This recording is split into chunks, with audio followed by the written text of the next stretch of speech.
What is the nature of the universe? Is all that exists material, or are there immaterial things such as angels and human spirits? Are faith and reason opposed to each other? How do we know things? These are some of the primary questions of philosophy.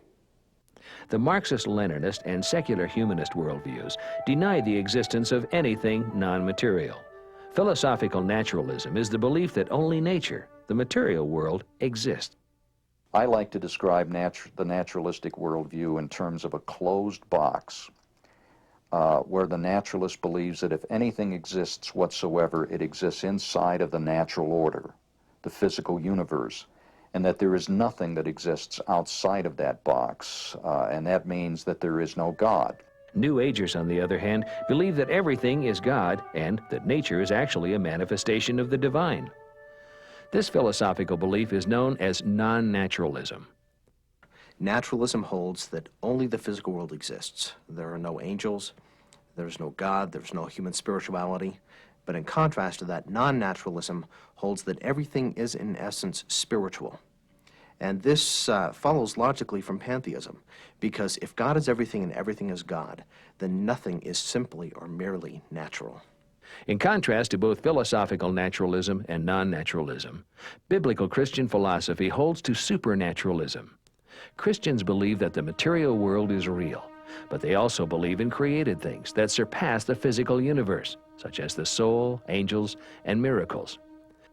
Christianity is a supernatural religion, and all that means is, it has nothing to do with ghosts and so on, that there is a reality that exists outside of the box that is the sum total of reality for a naturalist.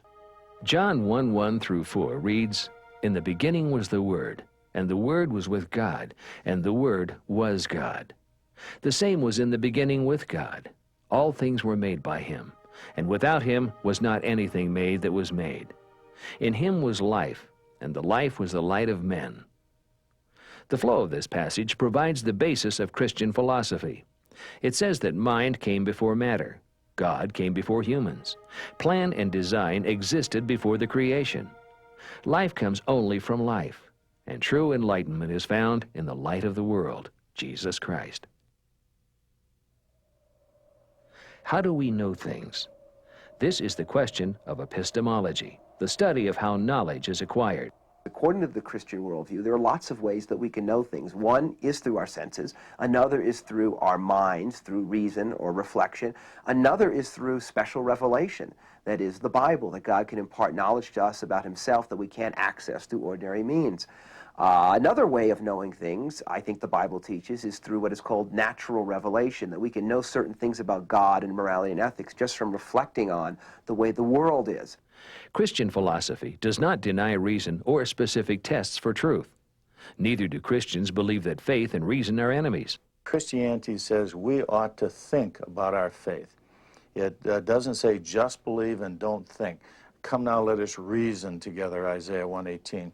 Whatever things are true, think on these things, Philippians 4. Give a reason for your hope, 1 Peter 3:15. Love the Lord with all your mind as well as your heart, soul, and strength. This says that Christians ought to think, and thinking is philosophy. And thinking consistently and comprehensively and adequately is a good philosophy, and Christianity can and does think in these ways. Many well-known Christian philosophers throughout history have shown that Christian philosophy is both biblical and rational. Some of the most profound philosophers today are indeed Christians, and they have a great grasp of the philosophical issues, but they are not ashamed of God, the Bible, Christ. They're not ashamed of what we would call the Christian worldview. The call of Christian philosophy is summed up in the words of 2 Corinthians 10:5. Christians are to take captive every thought, making them obedient to Jesus Christ. Paul wants us to do two things, basically. He wants us to overthrow the arguments of those who say there is no God, and then he wants us to take every idea captive to Christ. And what that means is there are many ideas that are floating around in this world, and he wants us to take those ideas and judge them according to the standard that Christ gives. There are no new ideas in this old earth. The Christian philosophy embraces a meaningful, purposeful life. Christian beliefs are coherent and reasonable. Christians must seek to understand the philosophies of the world, but in the end, realize that all the wisdom and knowledge of God are found in Jesus Christ. Once Christians grasp this truth, they will not be taken captive by the false and deceptive philosophies of the world.